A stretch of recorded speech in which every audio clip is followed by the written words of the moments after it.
The chairman of the House Representatives Special Committee investigating crude oil theft in Nigeria has blamed mismanagement of the Niger Delta Commission for majorly contributing to oil theft in the Niger Delta region. This was as lawmakers investigating the issue of theft and revenue losses in the oil and gas sector engaged with the leadership of the Nddc. Correspondent Nabuchi sent in this report. At the hearing, which was held in Abuja on Thursday, the committee urged them to be up and doing to help mitigate the challenge of oil theft in the country.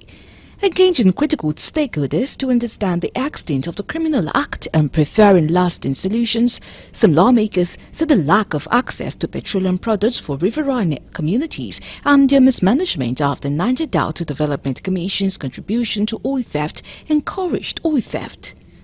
An economy like our own, which is largely till today depending on oil as a major major base for our economic functions and even for financing public services and infrastructure, cannot continue with this kind of serious challenge in the oil and gas sector.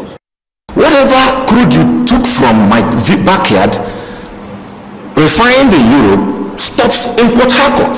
It doesn't get to Bonny, it doesn't get to Krika, it doesn't get to Bukuma.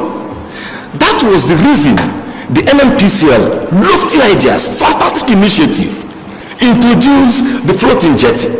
In their response, the Nddc claimed that its programs and projects within the Niger Delta region over time have helped efforts to mitigate oil theft.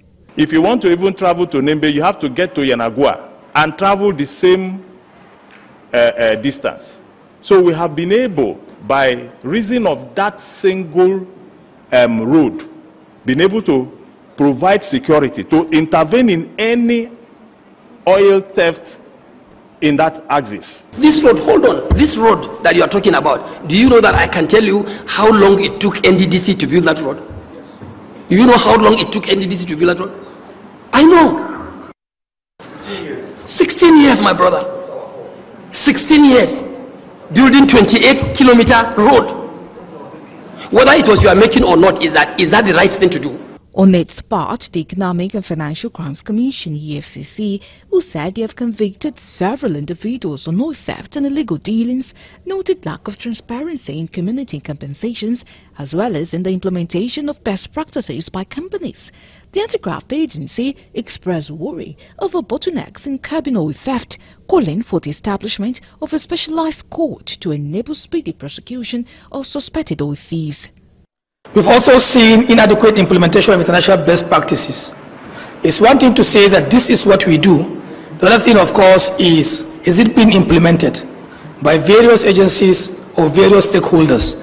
There are cases that, oil theft cases that have gone on for over 10 years, some much longer than that, and then sometimes again, from the Court of First Instance, you see it running to appeal and then Court of Appeal and then to Supreme Court, So this also affects a lot in conclusion of the cases. So if we do have special courts, but not just specifically to issues of oil theft, but more broadly to the things that we do in terms of economic and financial crimes, this would also go a long way in assisting at the work that we do. Other agencies, such as the Nigerian Maritime Administration and safety agencies that were also present at the investigative hearing, complained of not being carried along in crude oil dealings in the country.